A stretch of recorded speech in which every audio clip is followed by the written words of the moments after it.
Alright guys, so this video is going to help you understand what Seesaw is going to look like and how your child is going to use it after spring break. Okay, so I have previously sent all of you a paper like this that has your child's name on it and your child's home learning code. And I'm going to show you in just a minute how your child will log into Seesaw using their home learning code. I will also explain to you what the learning schedule for the rest of the school year is going to look like. And hopefully by the end of this video, you will understand what your expectations are and what your child's expectations are from here till May 21st, which is the last day of school. Okay? To take your child's Seesaw home learning code attachment that I have sent to you through email and text message, and you're going to go right here to this website. And you are going to do that on the computer, or you can go to the App Store and you can download Seesaw Class onto your tablet or your phone. Okay, and then when your child logs on, your child is going to click right here to I'm a student. Okay, and when your child logs on to I'm a student, they are going to type in you are going to type in the code that will be right here. This one has been blanked out. Okay, so you're going to type in that code right there. And I'm going to log in as one of my students. And I'm going to type in the code.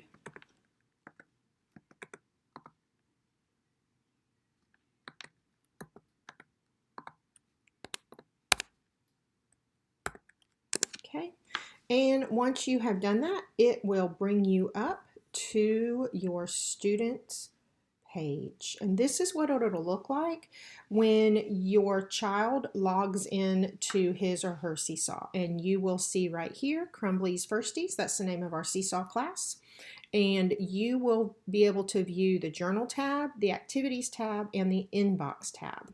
Okay, so and your child's name will be right here. So your child is only in their work. So right here is the Activities tab is open, and that will automatically open up when your child logs on to Seesaw. And you will see the activities that I have already posted. They will be all right here. Okay, and when your child is ready to complete the activity, you'll look at the activity, you'll read the directions, or you can, on some of the activities, I have audio directions like this one, and it just repeats what is written in the instructions. Go outside with an adult and observe different plants. See if you can identify 3 different types of flowers, stems, leaves, and roots. When you are finished, come back to Seesaw and select the green Add Response button. Select the pencil tool and add a check mark to the plant parts you were able to find. Tap the green check mark when you are finished to add to your journal. Okay, and so when your child is ready to do that, here's the green response button. Okay, and then it'll take them to the activity like that, and it comes up big, and you will find, and this one asks to use the pencil tool, and you'll see right here, here's some of the tools.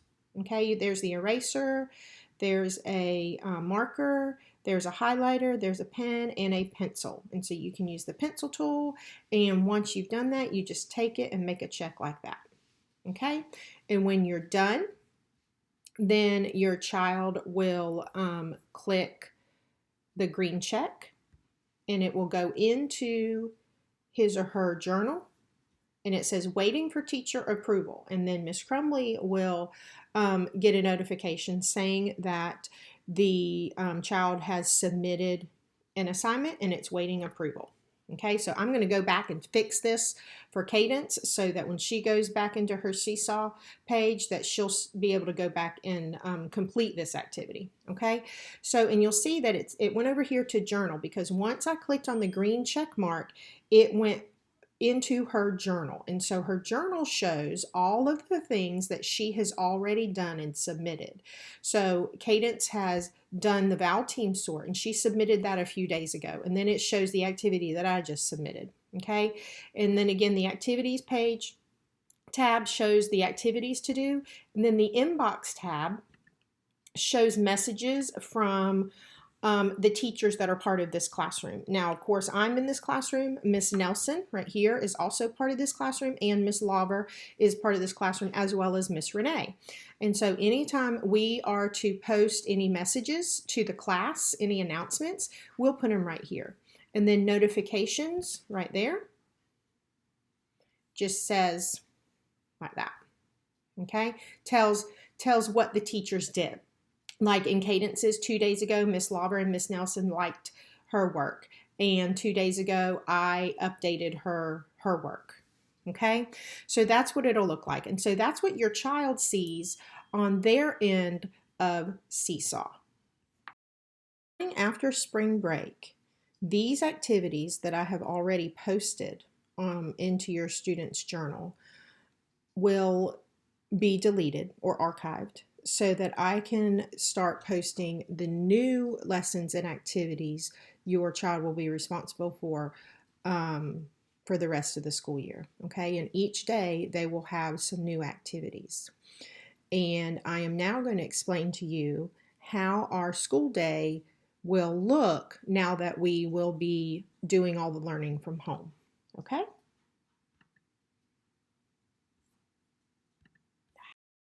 This is our schedule that we will be going by when we start the remainder of our distance learning after spring break. So you will see on Mondays, I will provide an instructional read aloud where I will model some reading strategies while I'm reading aloud. And I will also do a phonics lesson. And since we are still piloting the phonics workshop along with Ms. Copeland's class, my lessons will still follow the phonics workshop like we've been doing in the classroom. And you'll notice that the duration of both of these, plus the work that your child is going to do, should only take about 60 minutes.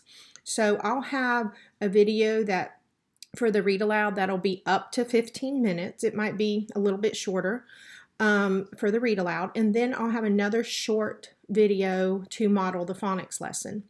And then following that will be the time when your child will spend the next 30 minutes practicing what I modeled in my lessons. Okay, and then on Tuesdays we'll do the same thing, except the focus will be reading and math. So I will have a short video modeling a reading strategy, and it'll be like a mini lesson like the students are already used to in the classroom. And then after that, they'll have some time to practice that. Now, normally in the classroom, we do about 30 to 40 minutes of independent practice, but that also includes time where I have pulled kids into small groups and worked with them on strategies, or I've gone around and conferenced with kids while they're reading. But since we don't have that, this is what we're going to try to do. We're going to give them about 15 minutes of time to practice what they learned in the mini lesson. Now, if your child wants to read and practice that strategy longer, that is fine, because we know that to become a better reader, you have to read.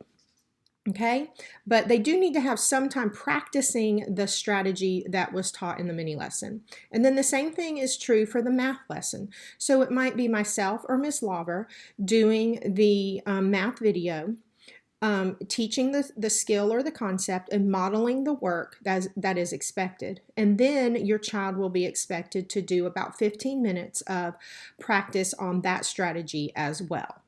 Okay, and then on Wednesdays, we'll have a change of pace and we'll do social studies or science. And we will do I'll do a short little video talking about whatever the concept is that we're learning about. And then there'll be a good chunk of time where the child can work on the activity, whatever it is we come up with. We might come up with a choice board where the student gets to choose the activity that they work on, or I might even assign some kind of a project that they can work on to show their learning of the topic. Okay, and then on Thursday is also a reading and math day, just like Tuesday. So just like on Tuesday, there'll be a reading mini lesson, and that'll be myself or Miss Nelson. And same on Tuesday, that'll be myself or Miss Nelson. doing the video with the reading strategy, just like a mini lesson, and then some practice. And then math will be the same as Tuesday. It'll be myself or Miss Laver teaching the math lesson through a video and then some practice. And then on Friday, we'll focus on writing and math. And so on the video, it'll be a writing strategy or skill that I'll be modeling in a mini lesson format like the kids are already used to. And this video might be myself or it might be Ms. Nelson. And then the kids will have some time to independently practice that skill in their own writing. And then the same with the math video, myself or Ms. Laver will be doing the video to teach the skill and to model how to do it. And then there'll be some practice time, okay? So this is the way that your child's first grade school day is going to look like for the remainder of the school year. And I believe after spring break, we'll have about 30 days left. So for the next 30 school days, this will be what is expected of each child over the distance learning time, okay, until the end of the school year. So I'm going to try my very best to do some great engaging videos for your child. Miss Nelson and Miss Laver are also going to do their very best to try to do some engaging videos for you to learn from. And but I just wanted you to have this so that you will see what the school day is going to look like. And so you can see it's, 60 minutes, no more than an hour, and then go and relax. All right, parents, I hope my video was helpful and it helped you understand more of what Seesaw is going to look like and how your child will use it after spring break. If you have any questions about what's going to be on Seesaw or what the school day from here on out is going to look like, please do not hesitate to call me, email me, shoot me a message on Remind, okay? I will try to get back to you as soon as I can. I really, really appreciate all the hard work you guys have already put forth during this trying time that we've all been through, and I really appreciate your support and the love that you are giving your child. Remember, if you guys need anything, I am here, and please give all of my firsties a huge, huge hug from Miss Crumbly. I love them all so much. Thanks.